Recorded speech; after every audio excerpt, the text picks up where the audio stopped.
இது பார்த்தீங்கன்னா ஹெர்மெட்டிக்ஸ் என்கிற அந்த பாடல் கீழ் உணர்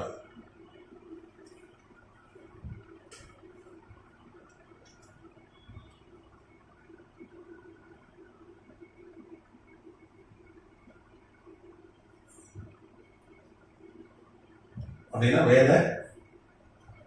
வேத வியாக்கியானம்.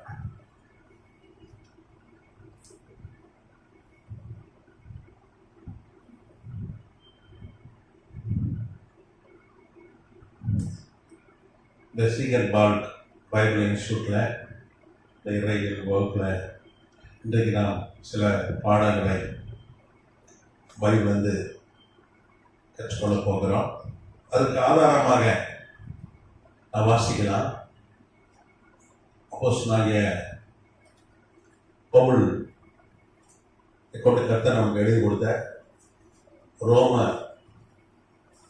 ரோமருக்கு எழுதப்பட்ட நிருபம் 5ஆம் அதிகாரம்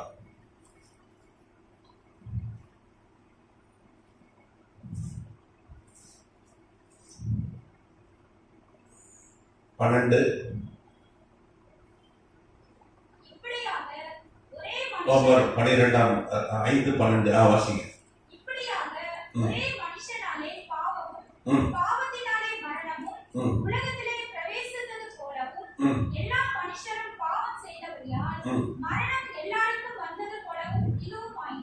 கர்த்தநாமத்துக்கு ஸ்தோத்திரம்.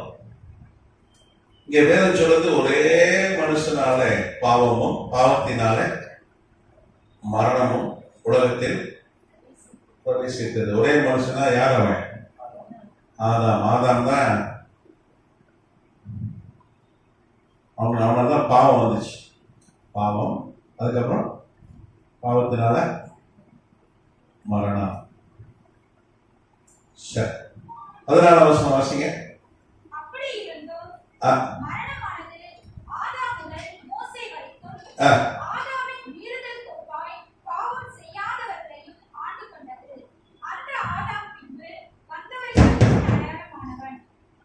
இங்கே 14 வாசிக்கிறோம்.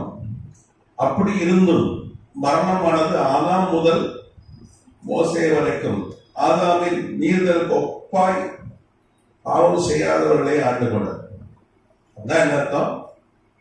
ஆதாமோட கம்மியா பாவம் செஞ்சவங்க ஆதாம் முதல் மோசே வரைக்கும் அவங்களுக்கும் மரணம் வந்தது என்று இங்கே வேதம் சொல்லுது. இருக்கிறதே பெரிய பாவம் யார் செஞ்சது? ஆதாம் செய்ததுன்னு பார்க்கலாம். என்ன பாவம் செஞ்சுட்டான்? எல்லாருக்கும் தெரிந்த பகுதி தான். ஆதியாகம புஸ்தகம் 2ஆம் அதிகாரம் 17ஆம் வசனம். ஆதியாகமம் 2:17. ஆனாலும்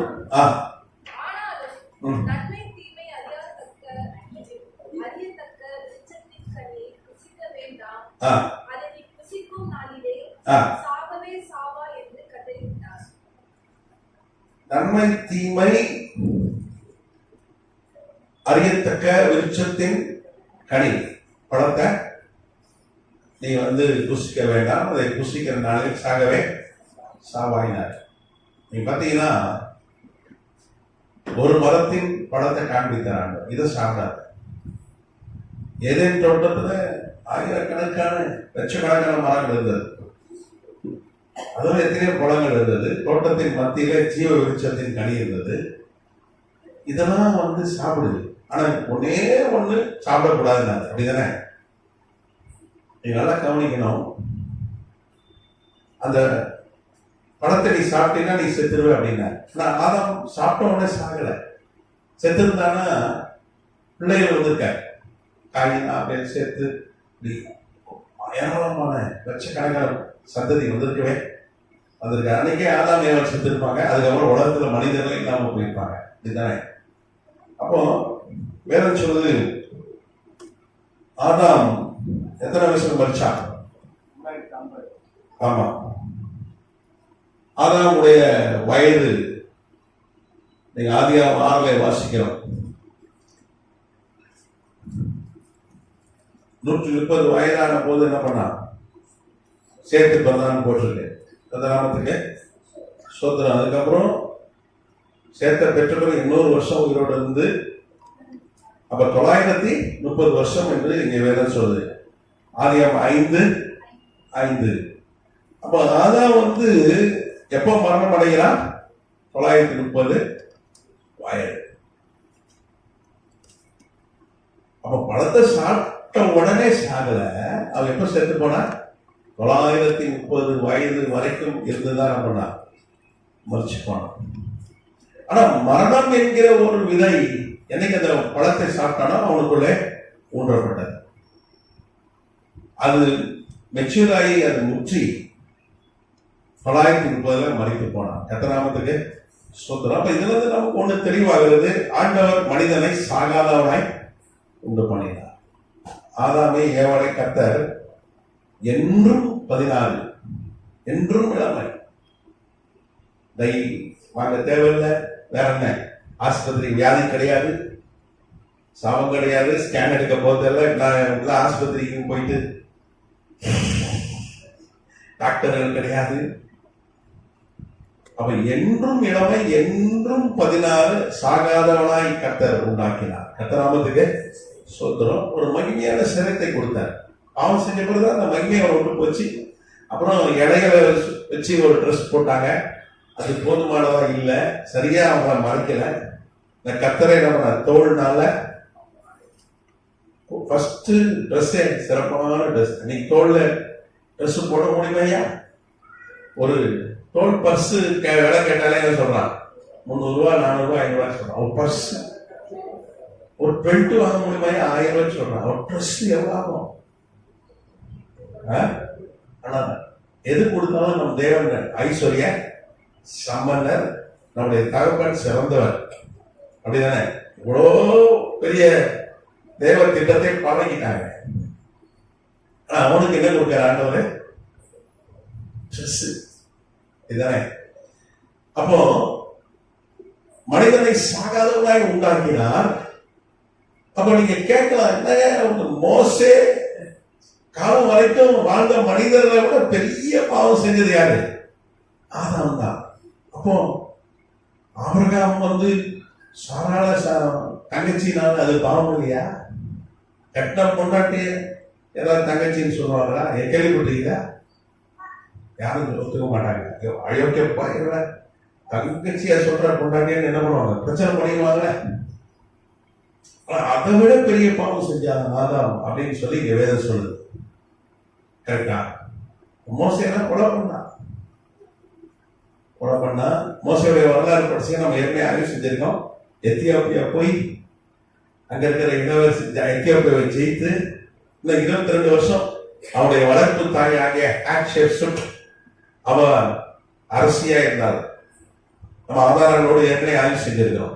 வரலாற்று ஆதாரம், தொழில் துறை, ஆர்கியாலஜி ஆதாரங்கள்லாம் மோசேவுடைய வளர்ப்பு தாய் ஹாட்ஷெப்சுட்.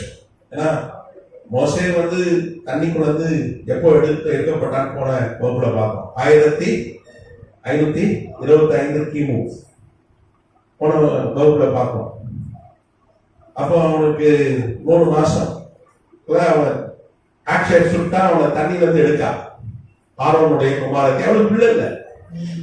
பார்வோனுடைய குமாரத்தியுடைய தந்தை தக்மோசே அவர் தான் 1ஆம் தக்மோசே அரசன். அவர் தான் சட்டம் போடுறார். எப்போ அந்த சட்டம் வந்தது கூட பார்த்தோம். எப்போ வந்தது? 1539 கிமு. அப்படின்னா எப்போ? 14 ஆண்டுகள். மோசே பிறகு 14 ஆண்டுகளுக்கு முன்பாக ஒரு சட்டத்தை போடுறாங்க. என்ன சட்டம்? ஆம்பளை பிள்ளை பிறந்தா கொண்டுடணும். நம்ம ஊர்ல இந்த மதுரை உசிலம்பட்டியில ஒரு வழக்கம் இருந்தது. ஆம்பளை பிள்ளை பிறந்தா வச்சுக்கணும், பொம்பளை பிள்ளை பிறந்தா கொண்டுடணும். அது ஈஸியா கண்டிப்பாடு. அன்னைக்கு தலைகீழ இருந்தது. ஆம்பளை பிள்ளைய கொண்டுடணும், பொம்பளை பிள்ளைய வளர்க்கணும்னு. அன்னைக்கு ஏன்னா அவர்கள் நீங்க இந்த பிரமிட் பார்த்துருக்கீங்களா? வெள்ளக்காரெல்லாம் அதை வச்சு நம்ம ஒரு பேய் படம், மம்மின்னு ஒரு படம் எடுப்பான். கரெக்டா? இந்த மம்மி தான் அந்த காலத்துல ஏற்பட்டது. மோசையுடைய தாயார் உடனே கண்டுபிடிச்சிருக்காங்க. அவங்க அதை மம்மி பண்ணி அரசு பாதுகாத்து அந்த இருக்கு. ஈஜிப்ட்ல மியூசியத்துல மோசையை வளர்த்த தாயோட உணவை கண்டுபிடிச்சிருக்கேன் ஆக்ஷேப்ஸ். ஆனா மோசையோட எங்கே கடலை கூட இது வரைக்கும் கண்டுபிடிக்கவே இல்லை. ஏன்னா கர்த்தர் அவனை என்ன பண்ண அடக்க மொழி முடிச்சு வச்சுட்டேன் கடலைய. இவனை என்ன பண்ணிடுவாங்க, நாளைக்கு வணங்கினாலும் நிக்கிறதுக்காக செஞ்சாலும் செஞ்சு கொடுவானுங்கயா. நம்மளால வீரப்பனை கூட இல்லையே, வீரப்பனுக்கு ஒரு கோயில் கட்டிவிட்டானுங்களே, சினிமா நடிகை கோயில் கட்டுறவனு தானே கரெக்டானே. அப்போ ஒரு ஆள் ஃபேமஸ் நல்லவனா கெட்டவனா கிடையாது. வீரப்பன் பெரிய கொலகாரன் தெரியுமா? நாம அந்த காலத்துல இருந்தோம், இப்ப இருக்கிறவங்களுக்கு தெரியாது, மிகப்பெரிய கொலகாரன். அப்போ கர்த்தர் ஸ்தோத்திரம். அப்போ அதனாலதான் கர்த்தர் என்ன பண்றாரு, மோசைய அடக்கம் பண்ணிட்டாரு. அவருடைய கன்றை இதுவரைக்கும் கண்டுபிடிக்கப்படல, இதுவரைக்கும் தேடுறாங்க, கண்டுபிடிக்கல. மோசையை என்ன பண்றவன அடக்கம் பண்ணிட்டாரு. அப்போ நீங்க பாத்தீங்கன்னா கர்த்தருக்கு ஸ்தோத்திரம். ஆதாம் முதல் மோசே வரைக்கும், நியாயப்பிரமாணம் கொடுக்கிற காலம் வரைக்கும் இருக்கிறதே பெரிய பாவம் செஞ்சது யாரு? ஆதாம் தான்.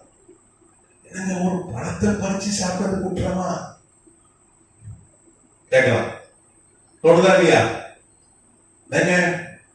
ஆபிரகாம் மாதிரியா கொண்டாட்டி கொண்டு போய் ஒரு ராஜா கிட்ட அடமானம் வச்சு பசு பொருள் வாங்கிட்டு வந்துட்டான். அதுக்கு உங்களுக்கு ஆபிரகாம் தான் செஞ்சான். மச்சா மச்சா மச்சா மச்சான்னு சொல்லிட மாட்டான், என் தங்கச்சி கட்டிக்கோ, பைபிள் இருக்குங்க, நான் சொல்லல. கரெக்டா? பரிசு பொருள்லாம் கொடுக்குறான். மச்சான் வந்துட்டாரு, என் மச்சான் வந்துட்டாருன்னு சொல்லிட்டு பொண்டாட்டியே என்ன பண்ணிட்டான், ஒருத்தனுக்கு கொடுத்துட்டு வந்துட்டான். அது பயங்கரமான பாவங்க, அதோட பெரிய பாவமா அப்படின்னு நீங்க கேட்கலாம். ஆனா வேதம் சொல்லுது, இந்த மரத்தின் பழத்தை பறிச்சு சாப்பிட்டதான் பெரிய பாவம். அந்த பழத்துக்குள்ள பாவம் இருந்ததா? அந்த பழத்துக்குள்ள விஷம் இருந்ததா? இந்த பழத்துக்குள்ள என்ன இருந்தது? பழத்துக்குள்ள ஒண்ணு இல்லை. கீழ்ப்படியாம இதை செய்யாத கட்ட சொன்னார், அவன் செஞ்சான். அப்போ உலகத்திலே முதல் பாவம் என்னது? கீழ்ப்படியாம. இதெல்லாம் கவனிக்கணும். அப்போ இந்த உலகத்துல எத்தனை பேர் இருக்காங்க? 2 ஆட்கள் தான். இன்னைக்கு உலகத்துல 800 கோடி பேர் இருக்கும்.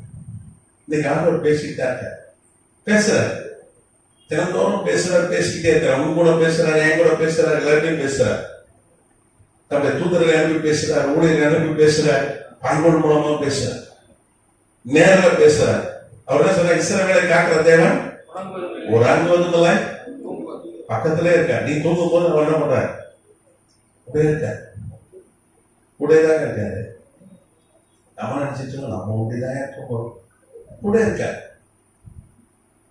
அப்போ இவ்வளவு நம்ம உள்ளங்கையில வளைந்து வச்சிருக்கேன். எத்தனை பேர்? 800 கோடி பேர் இருக்கும். தாய் மறந்தாலும் அவனை மறக்க, தாய் மறந்துடுவா. கூட பெங்களூர்ல ஒருத்தி 4 வயசு பிள்ளை கொண்டுட்டா, கேள்விப்பட்டிருக்கீங்க. அது தாலாட்டு கூடயே கொண்டாதான். பார்க்க புருஷன் மாதிரியா இருக்கிறான் மகன். புருஷனுக்கு அவ்வளவு பிரச்சனை. பெரிய பணக்காரி, பெரிய ஐடி கம்பெனியுடைய முதலாளி, மிகப்பெரிய அறிவாளி அவா, பெரிய சயின்டிஸ்ட் அவா, பெரிய பணக்காரி. திட்டம் போட்டு 4 வயசு மகனை என்ன பண்ணிருக்கா? புருஷனுக்கு இவருக்கு பிரச்சனை, கோர்ட்ல டைவர்ஸ் கேஸ் போகுது. அவ பார்க்க புருஷன் மாதிரியே இருக்கா. புருஷன் பெரிய பணக்காரன், அடிக்கடி வெளிநாட்டுக்கு போறேன், பெரிய வியாபாரியம். கோர்ட் என்ன சொல்லிச்சு, வாரத்துக்கு ஒரு தடவை என்ன பண்ணணும், பிள்ளைய காட்டணும். அது காட்டியிருக்கா, 2-3 தடவை காட்டிட்டா. அது கூட இப்படி இஷ்டம் இல்லை அவளுக்கு. இவன் எனக்கு 2 கண்ணு போனாலும் பரவாயில்ல, என் வீட்டுக்கு புருஷனுக்கு என்ன பண்ணோம், ஒரு கண்ணு போகணும். அவனுக்கு சந்தோஷமே பிள்ளைய பார்க்கறது, அதை கெடுக்கணும்.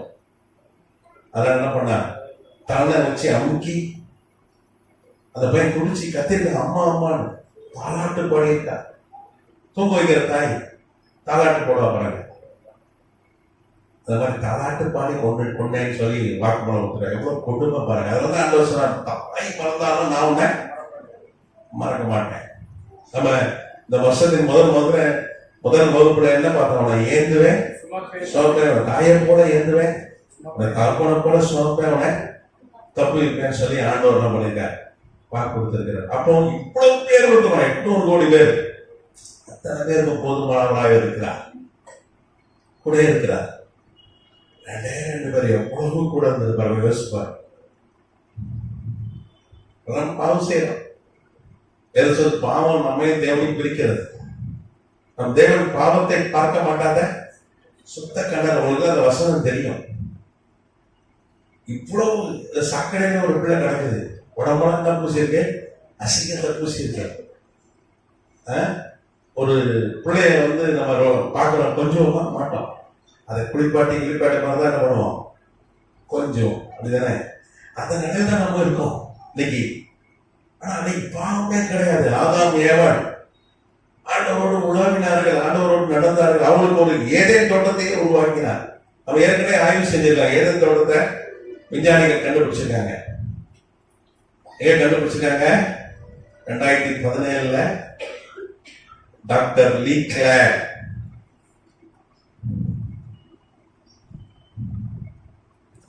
ஜெர்மனி தேசத்தை சார்ந்த விஞ்ஞானிகள், டாக்டர் லீ கிளேர் தலைமையில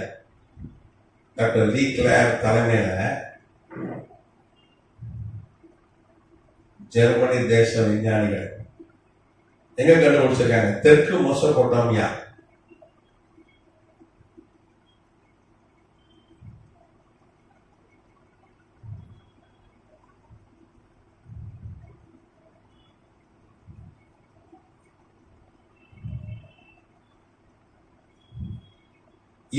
ஈராக்ல 1000 ஏக்கருக்கு மேல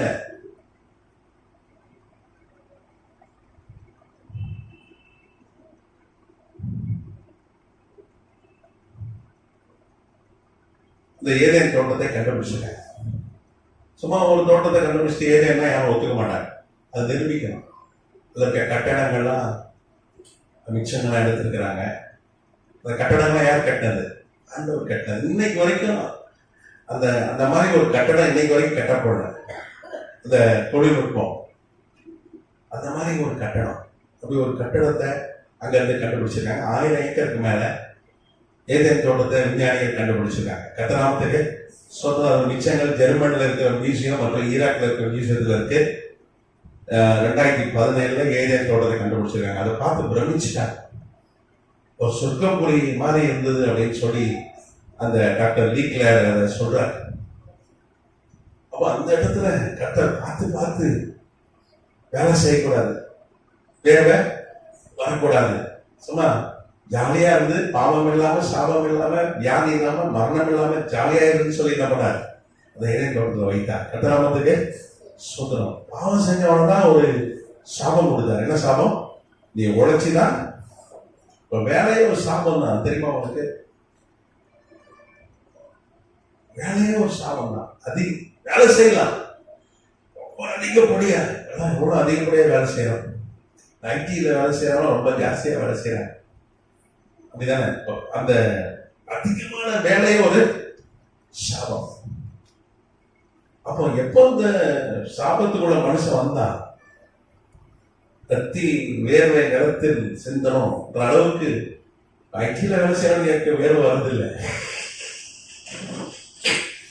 ஆனா போட்டு அவனுக்கு மென்டல் ப்ரெஷர் கிற்காதான் சுத்துறான். கணவன் மனைவி ஐடியில இருக்காங்க, ஒரே ப்ரெஷர். நீங்க அவன் பாத்தீங்கன்னா யாரோ 2 பேர் வீட்டுக்குள்ள 2 ஆட்கள் இருக்க மாதிரிதான் வாழ்றாங்க. கணவன் மனைவி அவங்க வாழ்வதில்லை. கணக்கெடுப்பு சொல்லுது. ரொம்ப பிரச்சனை ஐடியில இருக்கணும். மூளை மழுங்கிறவனுக்கு கசக்கி அவனை ஒரு இயந்திரமாவே அவனே மாறிடுறான்னு சொல்லி சொல்றாங்க. நானும் நிறைய பேர் கவுன்சிலிங் கொடுத்துருக்கேன். ஐடியில வேலை செய்யறவங்கலாம் பிரச்சனை. நானே கவுன்சிலிங் கொடுத்துருக்கேன். அவனுக்கு ஆலோசனை சொல்லி ஜெபம் பண்ணியிருக்கேன். அவங்க பிரச்சனை கேட்கணும், அப்படியே மண்டை வெடிச்சவன் போல இருக்கு, அப்படிலாம் இருக்கு.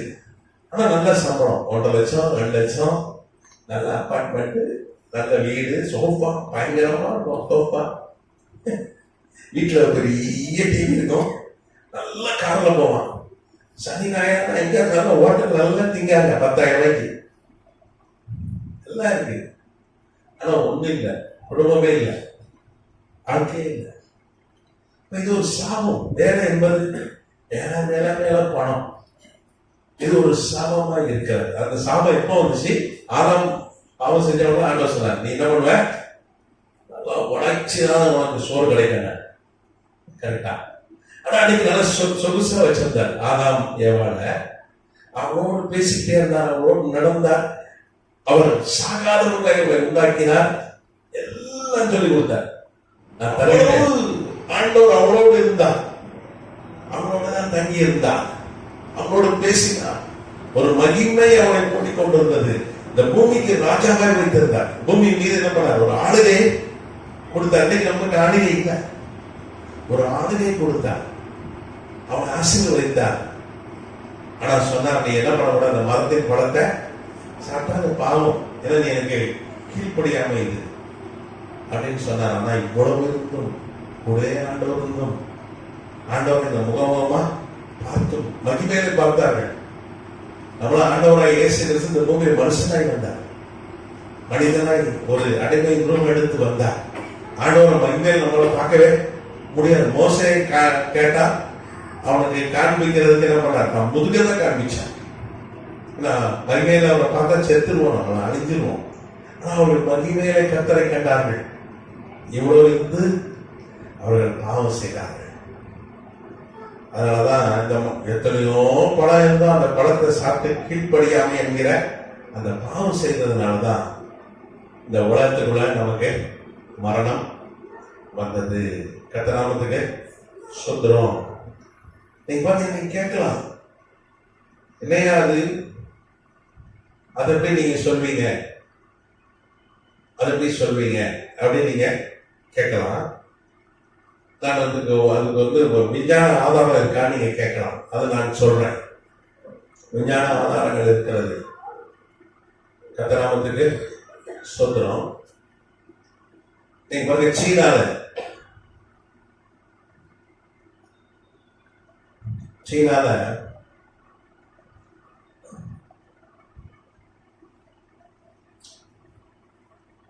மஞ்சள் ஆற்று படுகைன்னு ஒண்ணு இருக்கு. மஞ்சள் ஆறு ஒரு ஃபேமஸான ஆறு இருக்கு. நம்ம ஊர்ல எப்படி காவேரி கங்கைன்னு சொல்றோமோ, சீனால மஞ்சள் ஆறு இருக்கு. அங்க ஜிசி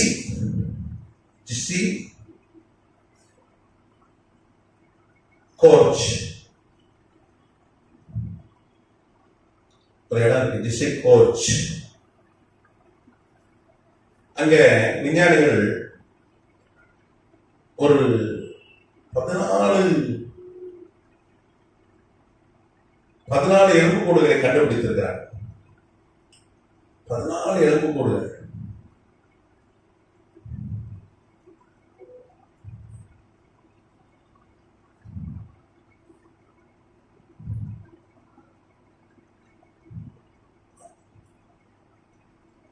எப்ப கண்டுபிடிச்சாங்க? 2000.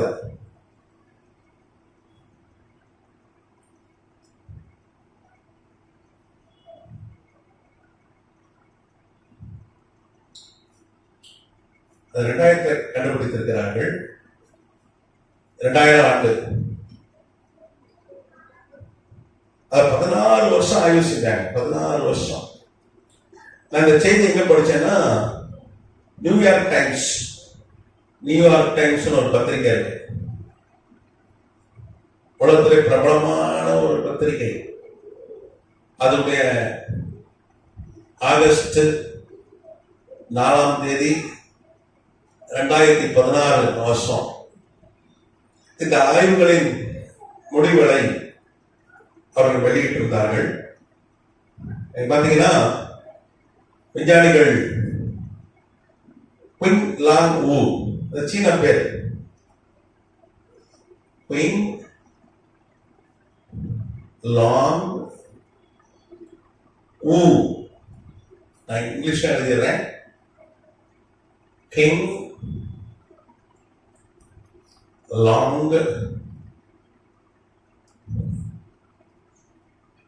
ஊ.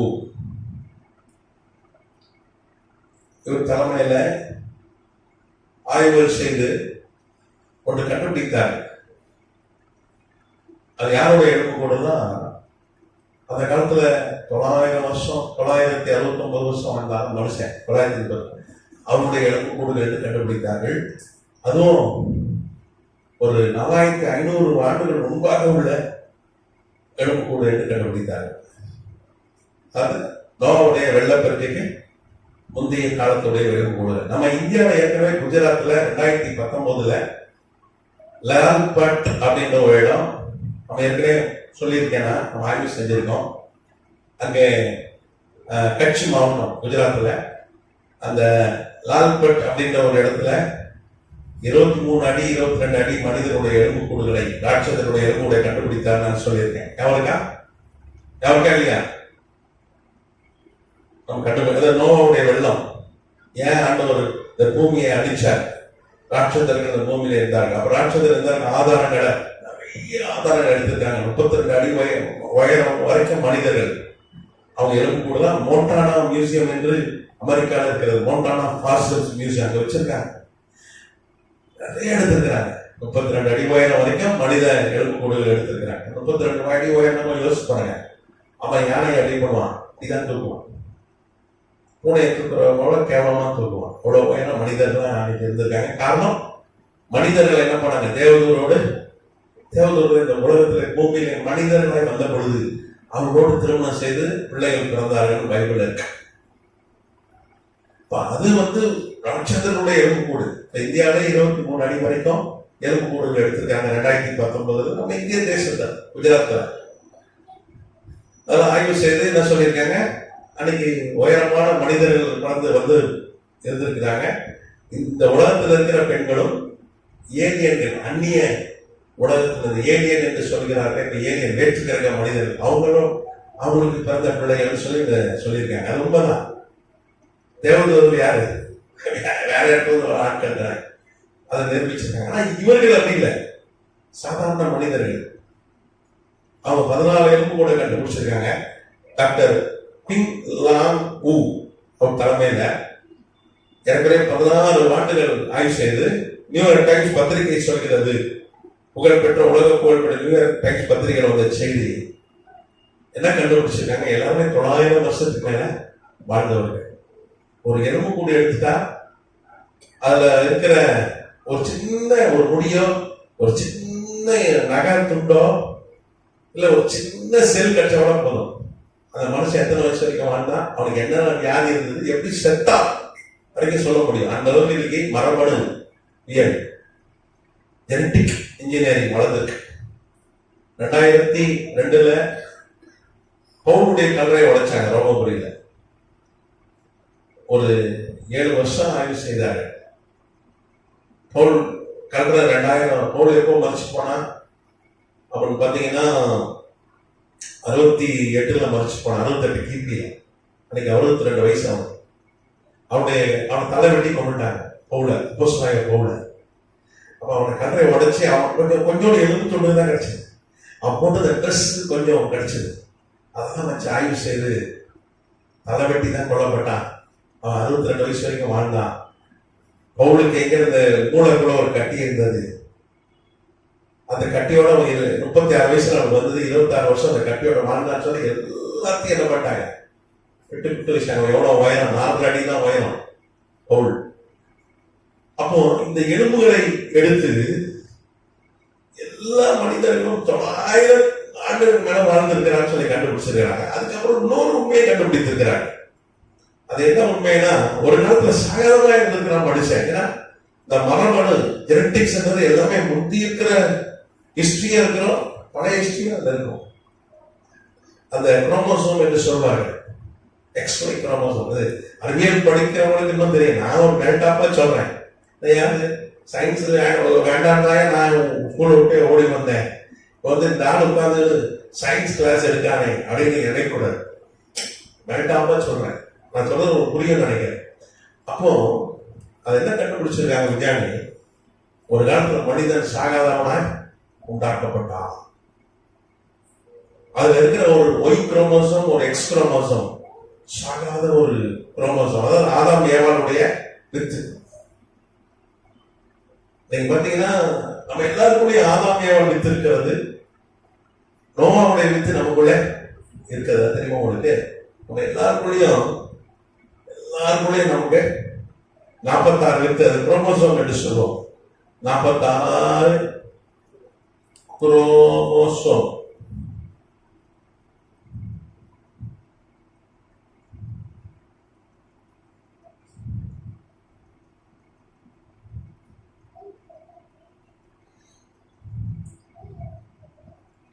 அவன் எல்லாருக்குள்ளே இருக்கு. எக்ஸ் ஒய் என்று இருக்கு பேர். எக்ஸ்னா அப்பாட்டது வரும், ஒய்னா அப்பாட்டது வரும்.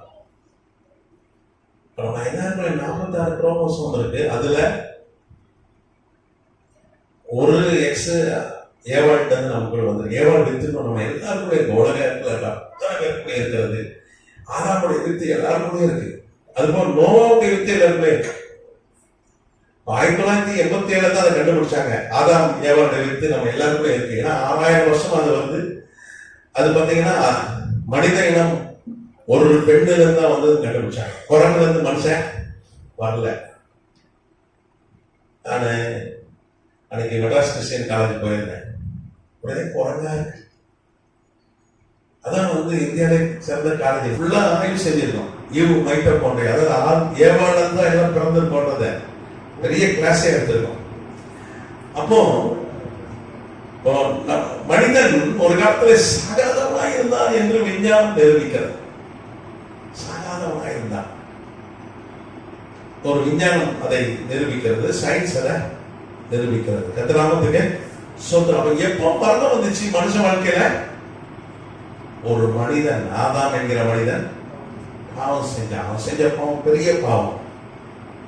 பாவம் செஞ்சதுனாலதான் மரணம் இல்லாத வாழ்ந்துட்டு இருக்க வேண்டிய நாம் இப்ப மறிச்சு போக வேண்டிய ஒரு அழிவுள்ள சரீரம் உடையவர்களாக இருக்கிறோம். அது காரணம் ஆதாம் தான். அதனாலதான் ஆண்டவராகிய இயேசு இந்த பூமியில வந்து ஆதாம் எதை இழந்தானோ அதை நமக்கு திரும்ப கொடுக்கணும். நித்திய ஜீவனை நான் தருவேன். நித்திய ஜீவன் என்ன? என்றென்றும் உயிரோடு இருக்கிறது, சாகாமல், சாபம் இல்லாமல். அதை நான் திரும்ப தருமையா. ஏதேன் தோட்டத்துல எப்படி ஆதாம் ஏவாள் ஆதியில இருந்தாரோ அதே போல ஒண்ணு நான் திரும்ப கொண்டு போவேன். அதுக்குதான் என்ன பண்ண ஆண்டவராகிய இயேசு கிறிஸ்து ஸ்ட்ரெயின் வித்தா இந்த பூமியில வந்து மனித அவதாரம் எடுத்து அன்னைக்கு 8:40 ஆயிட்டு நம்ம அடுத்த வகுப்புல நம்ம தொடரலாம். இது தொடர்ச்சியா அடுத்த வகுப்புல நம்ம பார்க்கலாம். கர்த்தர் அவங்களை ஆசீர்வதிப்பார். இருக்கு இதுல ஏதாவது கேள்வி தான் நீ கேளுங்க.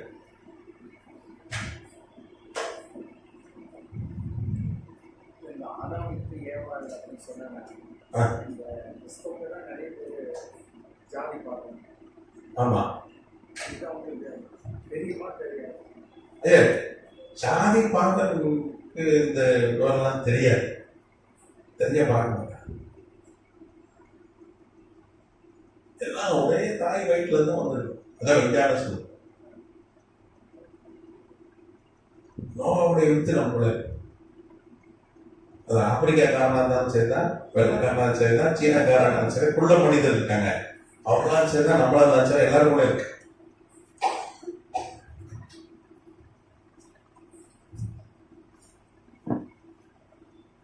அதான் கேள்வி இருக்கா?